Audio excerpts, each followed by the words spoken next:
Astro ಪೂಜಾ ವಾಹಿನಿಗೆ ಸುಸ್ವಾಗತ. ನಿಮ್ಮ ನಂಬಿಕೆಯ ವೈದಿಕ ಜ್ಯೋತಿಷ್ಯ ಪರಿಹಾರ ಮಾರ್ಗದರ್ಶಿ. ನನ್ನ ಹೆಸರು ಕೆ ಶಾರದಾಮಣಿ ಅಂತ, ಜ್ಯೋತಿಷ್ಯ ವಾಚಸ್ಪತಿ. ಈ ದಿನ ನಾನು ಅಕ್ಷಯ ತೃತೀಯ ಅಂದ್ರೆ ಏನು, ಅದರ ಒಂದು ಮಹತ್ವ ಏನು ಅಂತ ತಿಳಿಸ್ಕೊಡೋದಕ್ಕೆ ಬಂದಿದ್ದೀನಿ. ಪ್ರತಿ ತಿಂಗಳು ತೃತೀಯ ಬರುತ್ತೆ, ಆದ್ರೆ ವೈಶಾಖ ಮಾಸದ ಶುದ್ಧ 3ನೇ ದಿವಸ ಯಾಕೆ ಅಕ್ಷಯ ತೃತೀಯ ಅಂತ ಹೇಳ್ತಾರೆ ಅಂತ ನಾವು ಯೋಚನೆ ಮಾಡಿದಾಗ, ಆ ದಿನ ಬಹಳ ವಿಶೇಷವಾದ ದಿನ ಅಂತ ಹೇಳ್ಬೇಕು.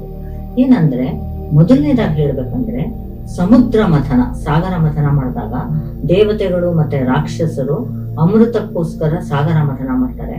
ಆ ಮಥನದಲ್ಲಿ ಲಕ್ಷ್ಮೀ ದೇವಿ ಆವಿರ್ಭವಿಸಿದ ದಿನ ಇದು ಅಂತ ಹೇಳ್ಬೇಕು. ಅಂದ್ರೆ ಅಕ್ಷಯ ತೃತೀಯ ದಿವಸನೇ ಶ್ರೀ ಮಹಾಲಕ್ಷ್ಮಿ ಅಲ್ಲಿ ಸಾಗರ ಮಥನದಿಂದ ಆವಿರ್ಭವಿಸಿದ್ಲು. ಆಕೆನ ಶ್ರೀಮನ್ ನಾರಾಯಣ ವಸಿದಂತ ದಿನ ಅಂತ ಹೇಳ್ಬೋದು. ಈ ದಿನದ ಒಂದು ವಿಶೇಷ ಅಂದ್ರೆ ಪ್ರತಿಯೊಬ್ಬರೂ ಈ ದಿನ ಲಕ್ಷ್ಮಿಯ ಒಂದು ಕೃಪಾ ಕಟಾಕ್ಷಕ್ಕೆ ಒಳಗಾಗುವಂತ ದಿನ ಅಂತ ಹೇಳ್ಬೋದು. ಈಗ ಎಲ್ಲರಲ್ಲೂ ಇದೊಂದು ನಂಬಿಕೆ ಬಂದ್ಬಿಟ್ಟಿದೆ, ಅಕ್ಷಯ ತೃತೀಯ ದಿವಸ ನಾವು ಚಿನ್ನ ತಗೊಂಡ್ರೆ ಅದು ಅಭಿವೃದ್ಧಿ ಆಗುತ್ತೆ, ಅಕ್ಷಯ ಆಗುತ್ತೆ ಅಂತ ಹೇಳ್ತಾರೆ.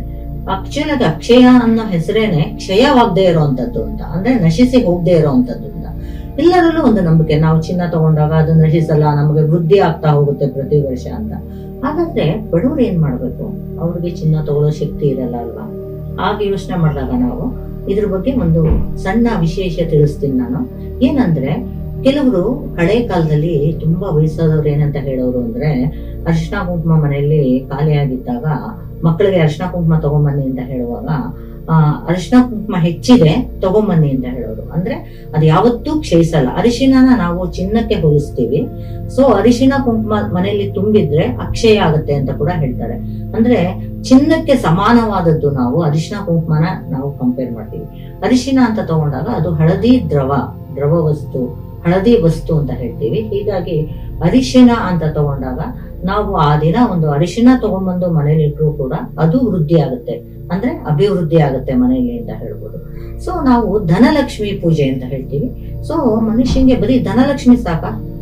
ಅಷ್ಟಲಕ್ಷ್ಮಿಯರು ಬೇಕಲ್ವಾ? ಧನಲಕ್ಷ್ಮಿ, ಧಾನ್ಯಲಕ್ಷ್ಮಿ, ವಿದ್ಯಾಲಕ್ಷ್ಮಿ, ಸಂತಾನ ಲಕ್ಷ್ಮಿ, ಧೈರ್ಯ ಲಕ್ಷ್ಮಿ, ಪ್ರತಿಯೊಂದು ಲಕ್ಷ್ಮಿಯರು ಬೇಕಲ್ವಾ? ಬರೀ ನಾವು ಧನಲಕ್ಷ್ಮಿನ ಯೋಚನೆ ಮಾಡಿದ್ರೆ ಧಾನ್ಯಲಕ್ಷ್ಮಿನೂ ಅಷ್ಟೇ ಶ್ರೇಷ್ಠ ಅಲ್ವಾ?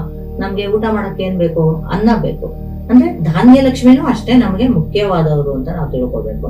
ಹಾಗಾಗಿ ಧಾನ್ಯಲಕ್ಷ್ಮಿ ಅಂತ ತಗೊಂಡಾಗ ನಾನು ಮಹಾಭಾರತದ ಒಂದು ಹಿನ್ನೆಲೆ ಹೇಳಕ್ಕೆ ಇಷ್ಟಪಡ್ತೀನಿ. ಮಹಾಭಾರತದಲ್ಲಿ ಪಾಂಡವರು ವನವಾಸದಲ್ಲಿದ್ದಾಗ ಅವರಿಗೆ ತುಂಬಾ ಕಷ್ಟ ಇತ್ತು. ಆಗ ವನವಾಸದಲ್ಲಿದ್ದಾಗ ಅಲ್ಲಿ ಅವ್ರ ಹತ್ರ ಅತಿಥಿಗಳು ಸಾಕಷ್ಟು ಜನ ಬರೋರು. ಆವಾಗ ಒಂದು ಪದ್ಧತಿ, ಅತಿಥಿ ದೇವೋಭವ ಅಂತ. ಯಾವತ್ತೂ ಬಂದಂತ ಅತಿಥಿಗಳಿಗೆ ಉಪವಾಸ ಕಳಿಸ್ಬಾರ್ದು, ಅವರಿಗೆ ಒಂದು ಅತಿಥಿ ಸತ್ಕಾರ ಮಾಡೇ ಕಳಿಸ್ಬೇಕು ಅನ್ನೋದು ಒಂದು ಆಗಿನ ಒಂದು ಪದ್ಧತಿ ಇತ್ತು. ಹಾಗಾಗಿ ಬಂದಂತ ಅತಿಥಿಗಳಿಗೆ ಪಾಂಡವರಿಗೆ ಸತ್ಕಾರ ಮಾಡುವಷ್ಟು ಶಕ್ತಿ ಇರಲಿಲ್ಲ. ಆಗ ಧರ್ಮರಾಜ ಸೂರ್ಯದೇವನ್ನ ಪ್ರಾರ್ಥನೆ ಮಾಡ್ತಾನೆ.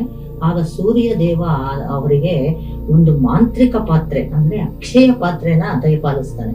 ಅದರಲ್ಲಿ ಯಾವತ್ತೂ ಅದರಲ್ಲಿ ಅನ್ನ ಕಡಿಮೆ ಆಗ್ತಾನೆ ಇರಲ್ಲ. ನೀವು ಎಷ್ಟು ಜನಕ್ಕೆ ಬೇಕಾದ್ರೂ ಸತ್ಕಾರ ಮಾಡಿದ್ರು ಅದರಲ್ಲಿ ವೃದ್ಧಿ ಆಗ್ತಾನೆ ಇತ್ತು, ಅಕ್ಷಯ ಆಗ್ತಾನೆ ಇತ್ತು. ಅದಕ್ಕೆ ಆ ಪಾತ್ರೆಗೆ ಅಕ್ಷಯ ಪಾತ್ರೆ ಅನ್ನೋ ಹೆಸರೇ ಬಂತು. ಹೀಗಾಗಿ ಇದು ಕೂಡ ವೈಶಾಖ ಶುದ್ಧ ತೃತೀಯ ದಿವಸ ಆ ಪಾತ್ರೆನ ಸೂರ್ಯದೇವರು ಪಾಂಡವರಿಗೆ ಕರುಣಿಸಿದಂತ ದಿನ ಅಂತ ಹೇಳ್ತಾರೆ. ಅಲ್ಲಿ ನಮ್ಗೆ ಏನಂತ ಜ್ಞಾಪಕ ಬಂತು? ಧಾನ್ಯಲಕ್ಷ್ಮಿ ವೃದ್ಧಿ ಆಗ್ತಾಳೆ ನಮ್ಮ ಮನೆಯಲ್ಲಿ. ಅಕ್ಷಯ ವೃದ್ಧಿ ಆಗ್ಬೇಕಂದ್ರೆ ಧಾನ್ಯಲಕ್ಷ್ಮಿ ವೃದ್ಧಿ ಆಗ್ಬೇಕು. ಸೊ ಧಾನ್ಯಲಕ್ಷ್ಮಿ ಅಂತ ತಗೊಂಡಾಗ ನಾವು ಒಂದು ವಿಷಯ ಹೇಳ್ಬೋದು. ನಾನು ಆಗ್ಲೇ ಹೇಳಿದೆ, ಎಲ್ಲರಿಗೂ ಶಕ್ತಿ ಇರಲ್ಲ ಚಿನ್ನ ತಗೊಳಕ್ಕೆ ಅಂತ. ಹಾಗಾಗಿ ಧಾನ್ಯಲಕ್ಷ್ಮಿ ಅಂತ ತಗೊಂಡಾಗ ಈ ಹೊಂಬಣ್ಣದ ಕಲ್ಲರ್ ಇರುವಂತ ಕಡ್ಲೆಬೇಳೆನ ನಾವು ಆ ದಿನ ತಗೊಂಡ್ಬಂದು ದೇವ್ರ ಮುಂದೆ ಇಟ್ಟು ನೈವೇದ್ಯ ಮಾಡಿ, ಕಡ್ಲೆಬೇಳೆ ಕೋಸಂಬರಿ ಮಾಡ್ಬೋದು, ಏನಾದ್ರೂ ಮಾಡ್ಬೋದು. ಅಥವಾ ಕಡ್ಲೆಬೇಳೆ ತಗೊಂಡ್ಬಂದು ಅದರಲ್ಲಿ ನಿಮ್ಗೆ ಏನು ತಿಳಿಯುತ್ತೋ, ಹಯಗ್ರೀವ ಅಂತ ಒಂದು ಸಿಹಿ ಮಾಡ್ತಾರೆ, ಅದು ಕೂಡ ಮಾಡ್ಬೋದು.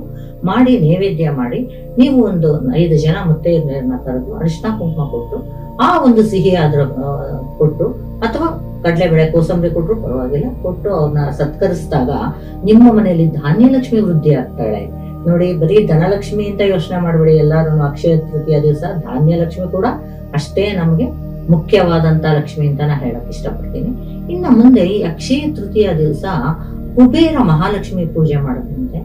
ಆ ಪೂಜೆ ಮಾಡಿ ಆತನಿಗೆ ದೇವತೆಗಳೆಲ್ಲ ಸೇರಿ ಒಂದು ಕುಬೇರನಿಗೆ ಖಜಾಂಚಿಯ ಒಂದು ಕೆಲಸ ಕೊಟ್ರಂತೆ. ಅಂದ್ರೆ ಲಕ್ಷ್ಮೀ ದೇವಿಯ ಕೃಪಾ ಕಟಾಕ್ಷ ನಮ್ಗೆ ಎಷ್ಟು ಮುಖ್ಯನೋ ಹಾಗೆ ಕುಬೇರನ ಕಟಾಕ್ಷ ಕೃಪಾ ಕಟಾಕ್ಷ ಕೂಡ ನಮ್ಗೆ ಅಷ್ಟೇ ಮುಖ್ಯ ಆಗುತ್ತೆ. ಹಾಗಾಗಿ ಆ ದಿನ ಕುಬೇರನ ಪೂಜೆ ಮಾಡೋದು ಕೂಡ ಬಹಳ ಶ್ರೇಷ್ಠ ಅಂತ ಹೇಳಕ್ ಇಷ್ಟಪಡ್ತೀನಿ ನಾನು. ಅಕ್ಷಯ ತೃತೀಯ ದಿನ ಮಹಾಭಾರತದಲ್ಲಿ ದ್ರೌಪದಿಗೆ ವಸ್ತ್ರಾಪಹರಣ ಆಗಿದ್ದ ದಿವಸ.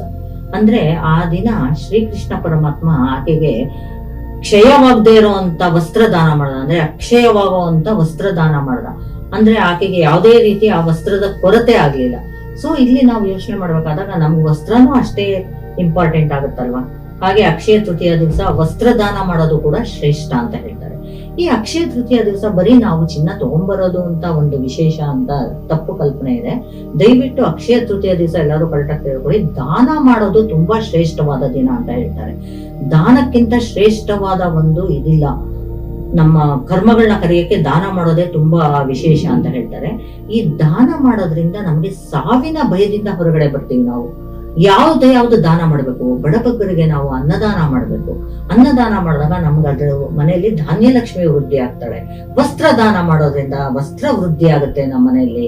ಈ ರೀತಿ ಪ್ರತಿಯೊಂದು ಆಗ್ಲಿ ಬಡಬಗ್ಗರು, ಈಗ ವೈಶಾಖ ಮಾಸ ಅಂತ ತಗೊಂಡಾಗ ಸುಡು ಬಿಸಿಲಿನ ದಿನಗಳು, ವೃದ್ಧರೆಲ್ಲ ಪಾಪ ಬರೀ ಕಾಲಲ್ಲಿ ನಡೀತಾ ಇರ್ತಾರೆ. ಅವರಿಗೆ ಒಂದು ಚಪ್ಪಲಿ ದಾನ ಮಾಡೋದು ಅಥವಾ ಒಂದು ಛತ್ರಿ ದಾನ ಮಾಡೋದು ಬಹಳ ಶ್ರೇಷ್ಠವಾದ ದಾನ ಅಂತ ಹೇಳ್ತಾರೆ. ಇದರಿಂದ ನಾವು ಹಿಂದಿನ ಜನ್ಮದ ಮಾಡಿದ ಪಾಪ ಕರ್ಮಗಳೆಲ್ಲ ಕಳೆಯುತ್ತೆ ಅನ್ನೋದು ಕೂಡ ಒಂದು ಪ್ರತೀತಿ ಇದೆ. ಹಾಗೆ ಈ ದಾನದಿಂದ ನಮಗೆ ಸಾವಿನ ಭಯದಿಂದ ನಾವು ಹೊರಗಡೆ ಬರ್ತೀವಿ ಅಂತ ಕೂಡ ಒಂದು ಪ್ರತೀತಿ ಇದೆ.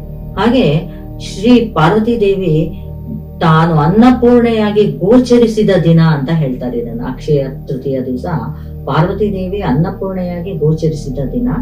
ಆ ದಿನ ಆಕೆ ಶಿವನನ್ನು ಕರೆದು ಅನ್ನದಾನ ಮಾಡಿದಂತ ದಿನ ಅಂತ ಕೂಡ ಇದನ್ನ ಹೇಳ್ತಾರೆ. ಮಾತಾ ಅನ್ನಪೂರ್ಣೆಯಾಗಿ ಶಿವನಿಗೆ ಊಟ ಬಡಿಸಿದಂತ ದಿನ ಅಂತ ಕೂಡ ಹೇಳ್ತಾರೆ. ಅಷ್ಟು ಶ್ರೇಷ್ಠವಾದ ಈ ಅಕ್ಷಯ ತೃತೀಯನ ನಾವು ಬರೀ ಚಿನ್ನಕ್ಕಾಗಿ ಮೀಸಲಿಡ್ಬೇಕು ಅಂತ ಯಾರು ಹೇಳಿಲ್ಲ.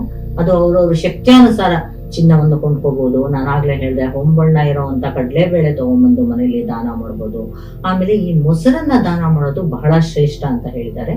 ಯಾಕೆಂದ್ರೆ ನಾನಾಗ್ಲೇ ಹೇಳಿದೆ, ವೈಶಾಖ ಮಾಸದ ಸುಡು ಬಿಸಿಲಿನಲ್ಲಿ ವೃದ್ಧರಿಗೆ ಒಂದು ಮೊಸರನ್ನ ದಾನ ಮಾಡಿರೋದ್ರಿಂದ ನಮ್ಮ ಪಾಪ ಕರ್ಮಗಳೆಲ್ಲ ಕಳೆದು ನಮಗೆ ತುಂಬಾ ವಿಶೇಷವಾದಂತ ಒಂದು ಶುಭ ಫಲಗಳು ದೊರೆಯುವಂತ ದಿನ ಅಂತ ಹೇಳ್ಬೋದು. ಹಾಗೆ ಗಂಗಾದೇವಿ ಭಗೀರಥ ಗಂಗಾದೇವಿನ ಭೂಮಿಗೆ ಕರ್ಕೊಂಡ್ಬಂದಂತ ದಿವಸ ಇದು. ಹಾಗಾಗಿ ಎಲ್ಲರಿಗೂ ಗೊತ್ತಿರುವಂತ ವಿಷಯ ಇದು. ಸಾಮಾನ್ಯವಾಗಿ ಗಂಗೆಯಲ್ಲಿ ಸ್ನಾನ ಮಾಡಿದ್ರೆ ಸರ್ವ ಪಾಪ ಪರಿಹಾರ ಅಂತ ಹೇಳ್ತಾರೆ. ಹಾಗೆ ಆ ಗಂಗಾ ಸ್ನಾನದ ಪುಣ್ಯದ ದಿನ ಕೂಡ ಈ ಅಕ್ಷಯ ತೃತೀಯ ಅಂತ ಹೇಳಕ್ ನಾನು ಇಷ್ಟಪಡ್ತೀನಿ. ಇಷ್ಟು ಹೇಳಿ ಅಕ್ಷಯ ತೃತೀಯದ ಒಂದು ವಿಶೇಷ ಸಂಚಿಕೆಯನ್ನ ನಾನು ಮುಗಿಸ್ತಾ ಇದ್ದೀನಿ. ಎಲ್ಲರಿಗೂ ಧನ್ಯವಾದಗಳು.